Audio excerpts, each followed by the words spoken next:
When I was first diagnosed, my main emotion was confusion. I think in the early days, it was easier to say I have a blood disorder rather than to say I have a cancer. That's a scary thing to find out. Yeah. Because, of course, you hear cancer, you think, this is the end. I just remember being in the parking lot for about 10, 15 minutes, not being able to move, not being able to really comprehend in my mind what had just happened, what had just been discussed with me. It was so profoundly isolating, and it was like a darkness sort of descended. It just shook my entire world. The word cancer shook my entire world. It is scary at times. There's a lot of days where I'm home alone and I just lose it just because I feel so frustrated with being tired and being a half person, and I get really frustrated. And it's hard to talk about. I mean, people at work don't even know, where I work, don't even know she's sick.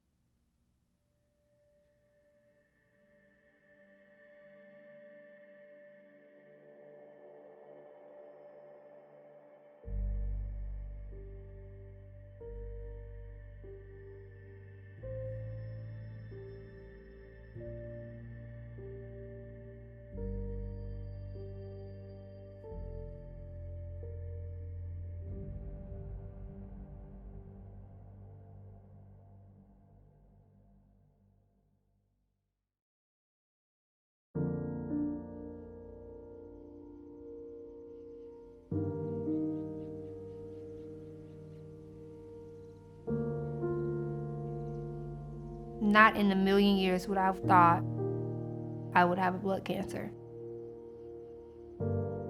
Here is what you do not understand about me. I am a 27-year-old woman who has been diagnosed with polycythemia vera. I look completely normal on the outside, but on the inside, I am in extreme pain.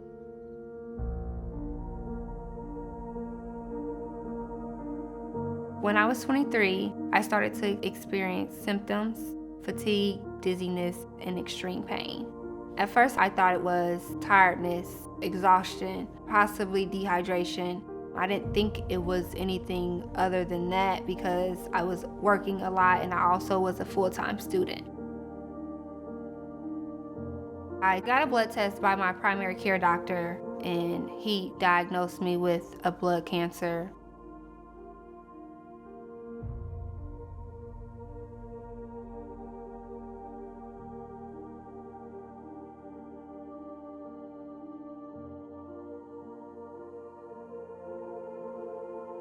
This is a silent disease, and part of my job is to listen to the silence.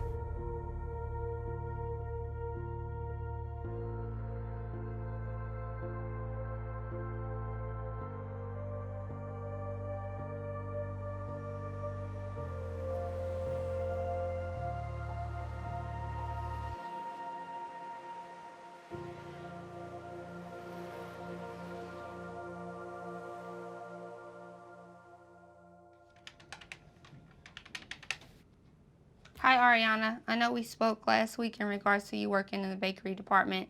My disease is mostly invisible to the eye, and even though I live my life as normal as possible, I am sick.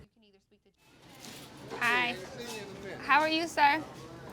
My disease isn't visual, it's internal. I am assistant store manager of HR at a high-end grocery store. And I'm on my feet almost all day, like literally all day. It's like constant movement. I feel tingling, burning, arm and leg pain. I have headaches, and then I have burning sensations in my toes. Who's here with you today? I can be in mid-conversation with an employee and just feel an extreme pain go down my leg. So at the end of the day, I'm really exhausted, and my family and friends do not understand that. My parents, they're like, but you look fine, so you can do more. So they add more to my plate than I can hold because I'm such a go-getter and a doer, and I'm always there. But it's some days where I just want to crash. My father pushes me every day, conversation after conversation. So, have you thought about the goals that you set? Yeah, I've thought about them. I don't know if they're ideal. Yeah. So, as far as going back and becoming a nurse practitioner, where are you in that? I wish I could say to my father, I just need you guys to take a step back and understand that you have a child battling something that's beyond her, and she's still trying to understand how to grasp it.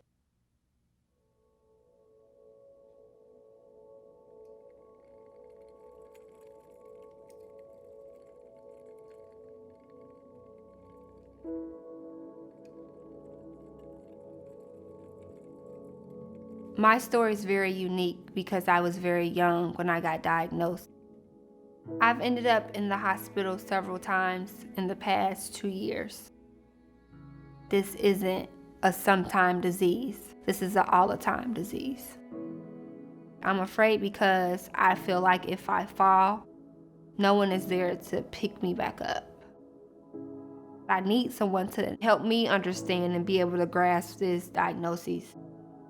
I feel like I'm on pins and needles all the time because I don't know what to do, what not to do, how to live my life. And I would really like to speak to someone who can give me some ways to cope with this. I need some help.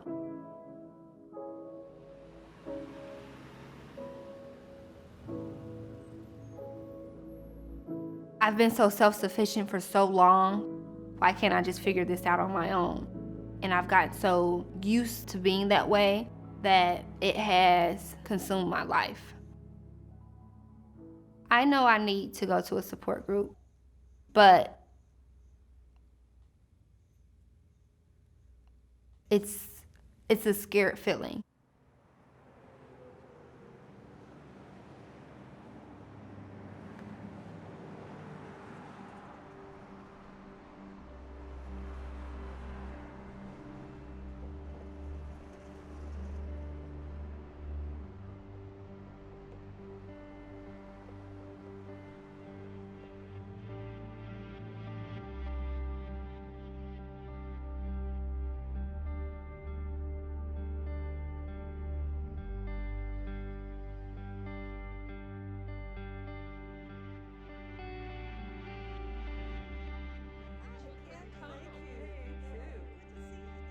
My name is Taja, and I have PV. This is hard for you because you look beautiful, you look healthy, and it's hard for people to understand that you have a serious disease. So here we are, we've found a diagnosis that most of us weren't expecting. It gets better because you learn how to live with it, and you find out that it's not so bad to ask for help.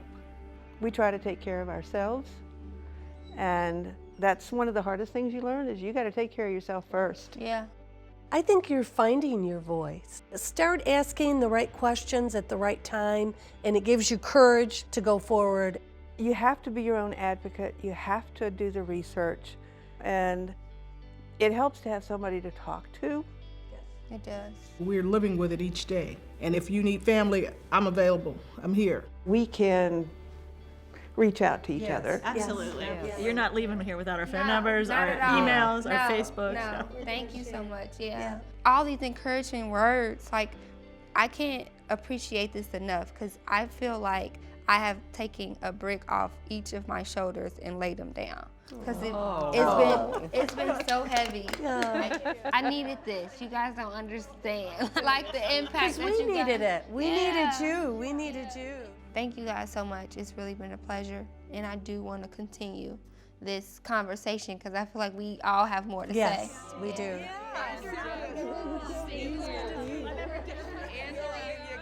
I felt pretty darn special to have a group of women that wanted to be my second family. Telling my story has been my therapy, my truth. When I first got diagnosed, I was like, okay, this is the end. But now that I'm living it, it's my beginning. It's the start of overcoming something so rare. This beginning is my beginning. It's my journey, and I'm not going to be scared of it. I'm not scared of the future anymore.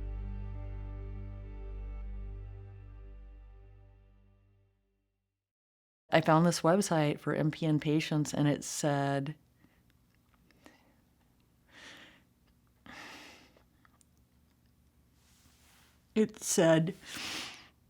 you are not alone.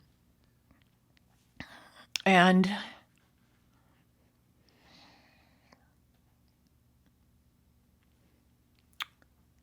those words meant the world to me, because I thought, oh my God, there are other people out there with this disease. There are other people out there living with this. There are other people who can help me and who can teach me, that I can learn from. Be open to people come into your life when you need them, and don't be afraid to ask questions. Challenge your doctor. Find a new one if you need to. Find the people that you need to help you. This is not the end. This is the beginning of a journey. And seek out the people that are going to help you on the journey.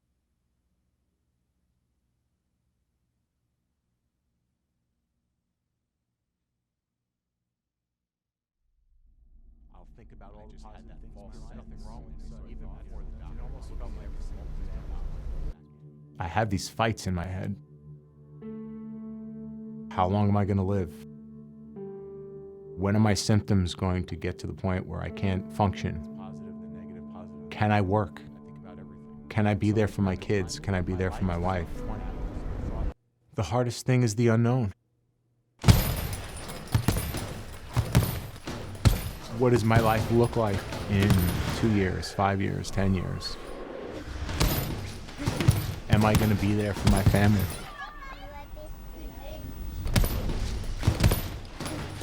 What is my life expectancy? I don't know how long I could live with this.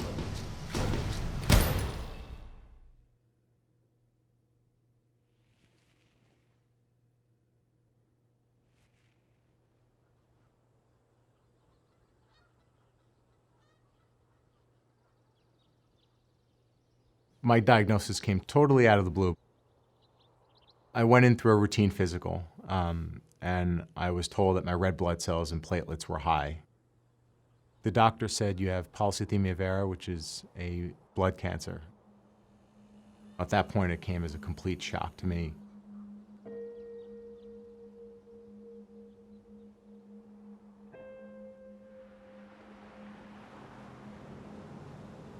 And then I thought about going home.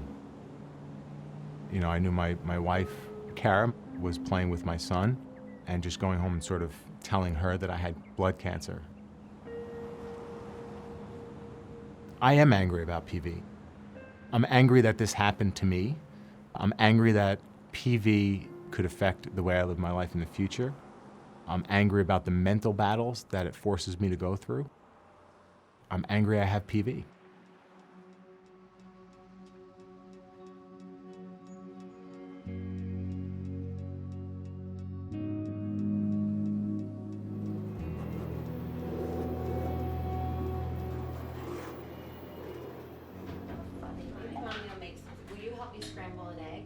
I have 2 sons, Jake, who's 7 months, and Nicholas, who just turned 5.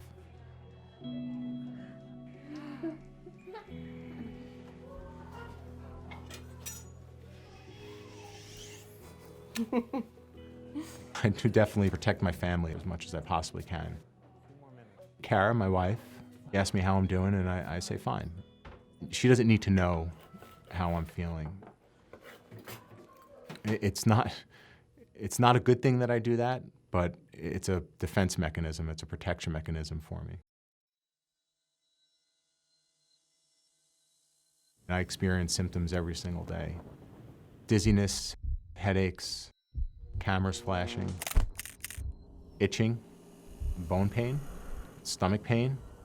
I experience that on a daily, weekly basis. I look back at my life, and I did have symptoms. I remember being at the kitchen table or on the couch and going blurry. Dizziness and headaches and sweating, and you don't think to look into it anymore. You think it's a headache. Hi there. I go to my dad for emotional support. He asks a lot of questions, and he does it to make sure that I'm not leaving any stone unturned in my diagnosis. My father taught me life lessons that I take to this very day and that I'm going to pass on to my kids.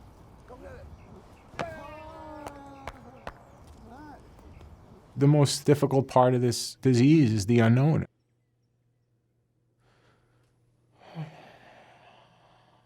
I want my sons to know that I love them with all my heart.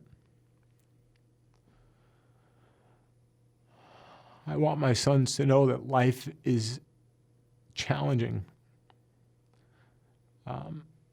I want my sons to know that there's so many good things about life, but it's the challenging part that defines you as a person.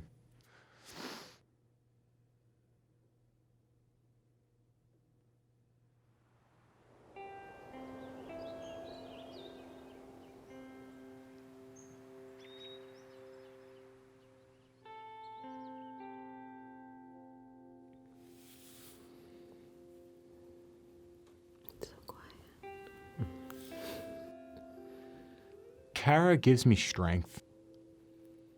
She understands my mental battle, and she won't allow me to get to that really dark place. She says, look at all the good things that you have in your life. Live in the now. Live in this moment. I have my family. I have a tremendous support system. So that pulls me back. I'm no longer sitting back and waiting for life to happen. And I want to make sure that I'm being proactive. For the longest time, I was not very comfortable talking about the disease. My first instinct was to keep everything inside. And just recently, I felt more comfortable talking about it. I enjoy educating people, explaining what it is. Talking about it helps my mental battles, and raising awareness helps me. It's going to be a lifelong endeavor of mine, talking to people about it. And it's not going to consume me or define me, but I have it, and I'm going to do some good with it.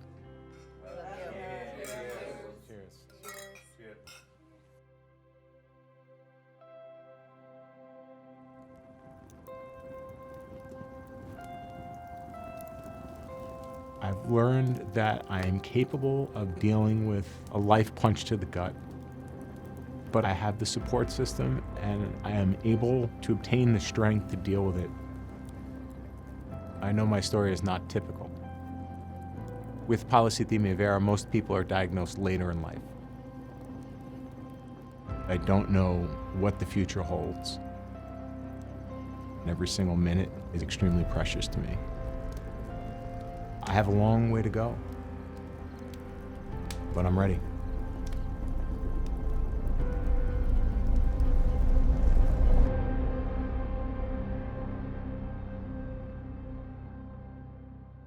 What makes me happy, I guess, first is my husband and my family, my wonderful children. We have a very large family. Despite having an incurable cancer, I have a good life. Just know that it is possible to live a full, meaningful life after your diagnosis. I'm still on the road. I'm living life. It's a good thing.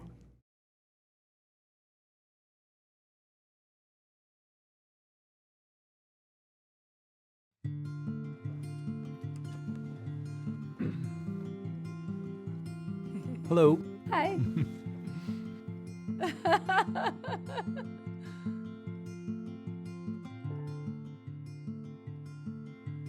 We actually met at a ski resort in southwest Pennsylvania, and we would be on a chairlift every once in a while together. That's where we began. We began by skiing together. And then at the end of the winter, it's like, all right, That's the big test. Is this going to go further, or is this going to just stop here at the end of the ski season? Yeah.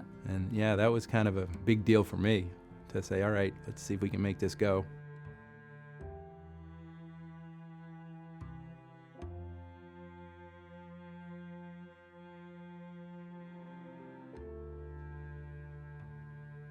I remember on the day I got the official diagnosis, when we were told it was myelofibrosis, I remember you immediately just lost it. I almost passed out.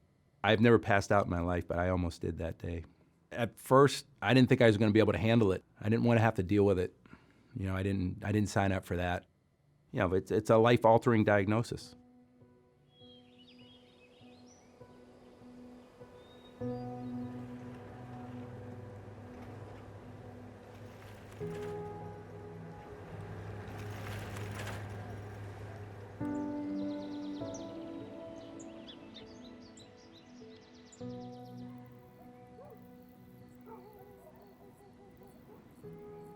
If you look at all the symptoms, she's pretty much a textbook case. She's had everything that they say you're going to have as far as like night sweats and bone pain.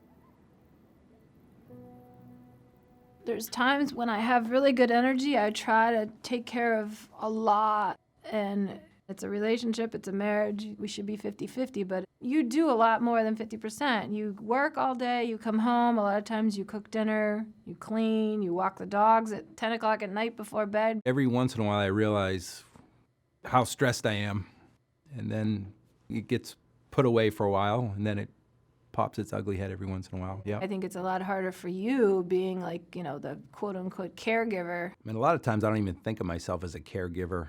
I'm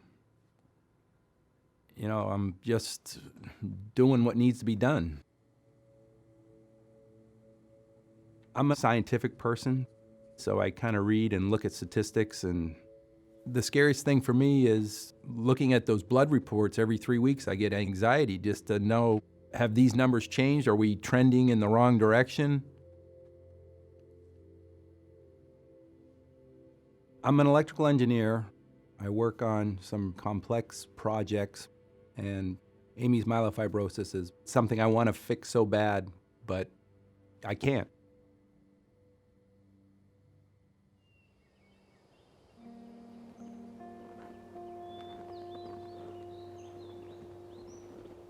When I feel frustrated and angry, I need to get outside and go do something. Exercise, go for a walk, take the dogs, just get out in nature. Being outside in nature is a reset button for me, especially if I'm doing intense activity. You get to a point where you're just thinking about your next breath or your next step or your next pedal stroke, and it's very therapeutic.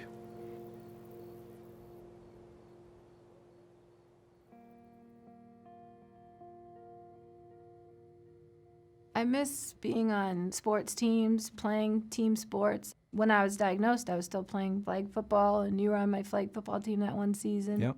It's not like I was a stellar athlete, but it was always a fun way to keep in shape and be physical and get with a group of people.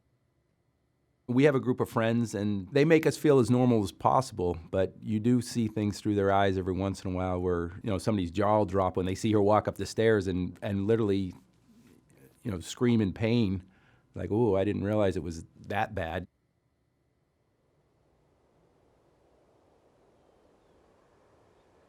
My greatest fear for Amy is that her disease will progress and her life quality will diminish greatly. Is my biggest fear. I used to be more cynical, and if something bad happened or something unknown was going on, I always assumed the worst. I think I handle adversity a little bit better now, and I'm a little bit more optimistic. If we get a bad report, I'm not the first to say, oh my God, this is it. Where 5 years ago, I would have said that, oh my God, this is the end. And I think the funny thing about this disease, too, is you can go back and forth. We've had times where we thought I was starting that downward trend, and then something changes, and then I'm feeling good again for a while. So it's a definite roller coaster.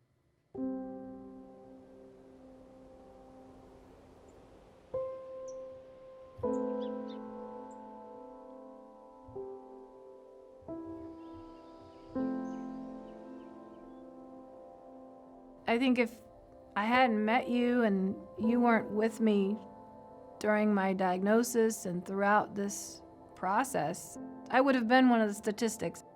I have the will to live and to have a long life with you, and so I try to do everything I can to fight this and to live longer and to keep having fun with you. And it's definitely a motivator for me to survive and fight and be a thriver.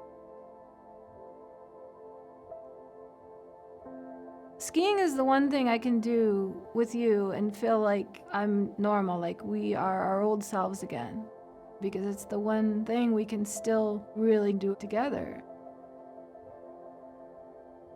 We can ride the chairlift up and then just use the gravity to go down, and we can ski together. Yep. My greatest hope for us is that the disease doesn't progress and we get time when we're both happy together. We take on this challenge together, and we really have learned to be a team.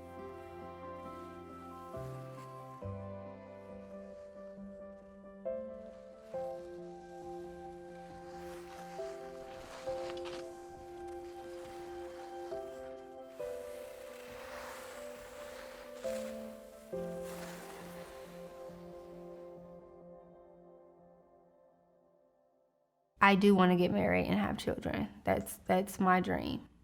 I think it does give you a clarity. I need to be thankful for the things that I do have. So search out, find what's going to make you strong. Surround yourself with people who are going to be supportive. I think I'm stronger because I face this mostly by myself. So I have to dig deep within me to find the energy and the strength to move forward some days. This is not the end of my emotional life, having cancer. I don't know what's coming next, but I think if I've made it this far, I'm ready for what comes next. And that makes me smile. The best thing about this diagnosis is that it's changed the way I think about life. It's made me understand the value of every minute of every day more so than I've ever had, because I don't know what the future holds, but I do know for the here and now that I'm going to value every single moment, and every single minute and hour of every day is going to be extremely precious to me. That's the best thing about this diagnosis.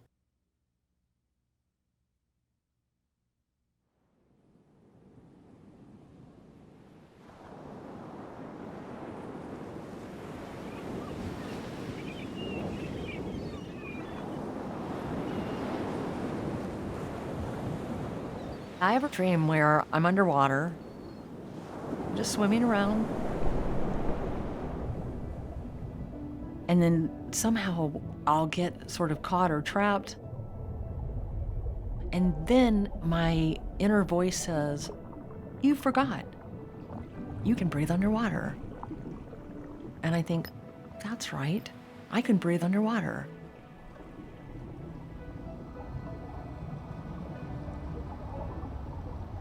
It's like flying.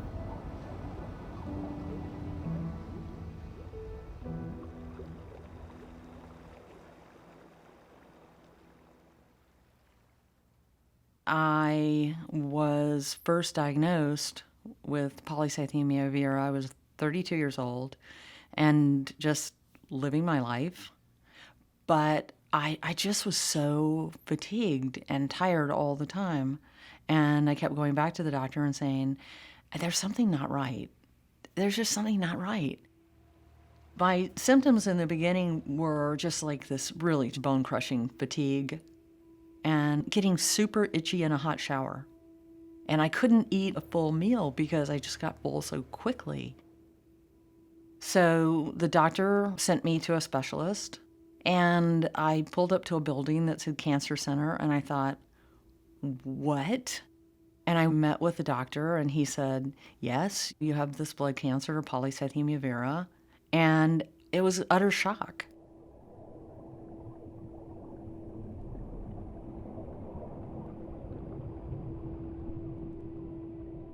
The doctor said to me, your grandmother was in her 70s when she got leukemia and she died. Your father was in his 50s when he got leukemia and he died. You're in your 30s, you do the math.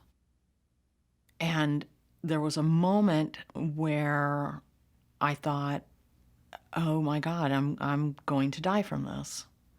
And then there was something inside me that said, that is not going to be your story.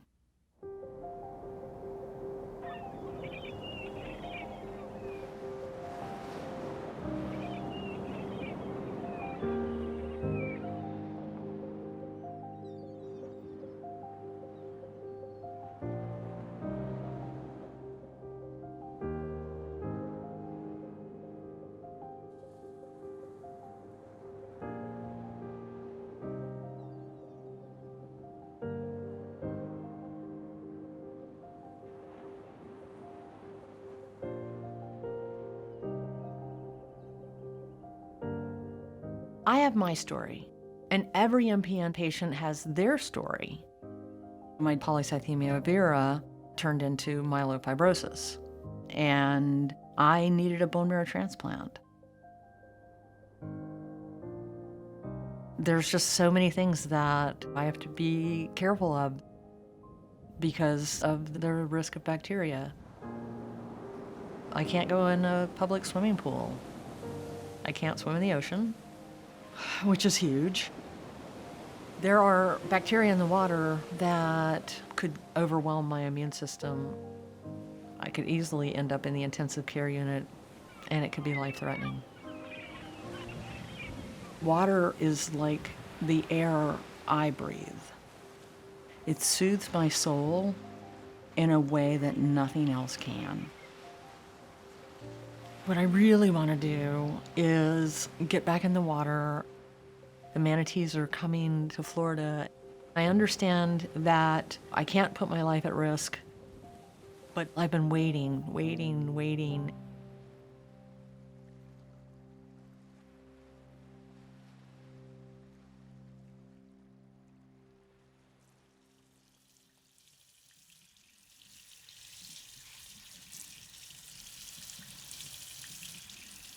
Sometimes I'll just run water over my hands, just to feel it on my skin.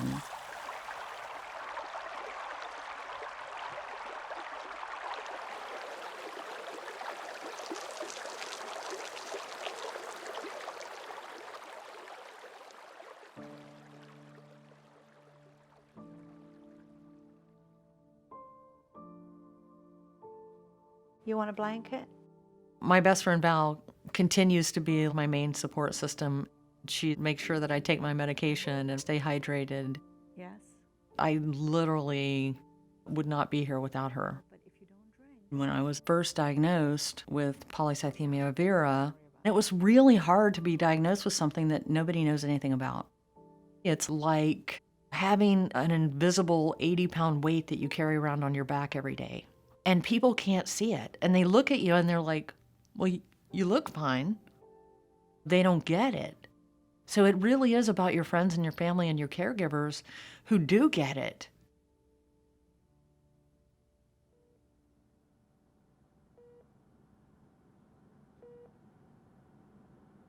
When I was in the transplant unit, I was so sick and so depleted that I was lying there and I thought, I could just let go right now. My friend was there with me. And I said to her, I can't do this. And she said, another month and you're going to feel stronger. And I thought, oh God, a month? Oh my God, I can't. What? And she said, a day, just a day. I said, you're not listening to me. I can't do this. And she said, all right, an hour. Just do one more hour. And she said, 5 minutes. Just do 5 more minutes. And I said, I can't. I don't think I have 5 more minutes in me. I can't fight for 5 more minutes. And she said,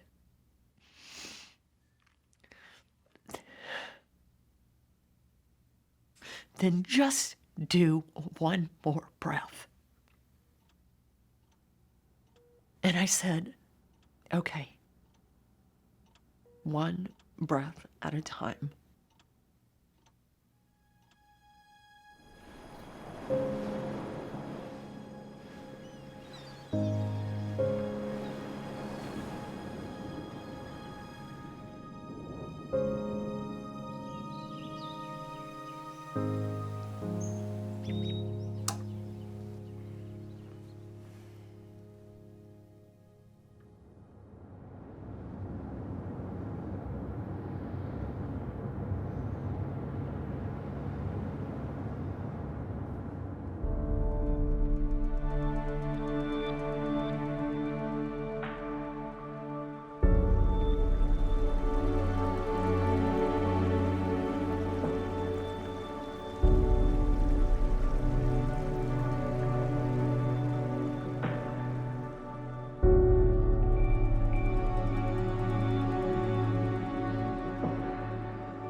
If I could go back in time and talk to the woman that I was when I was first diagnosed with polycythemia vera, I would say, count your moments.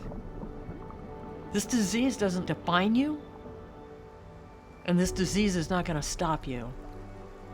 So hold on, keep breathing, because you can do this. One breath at a time.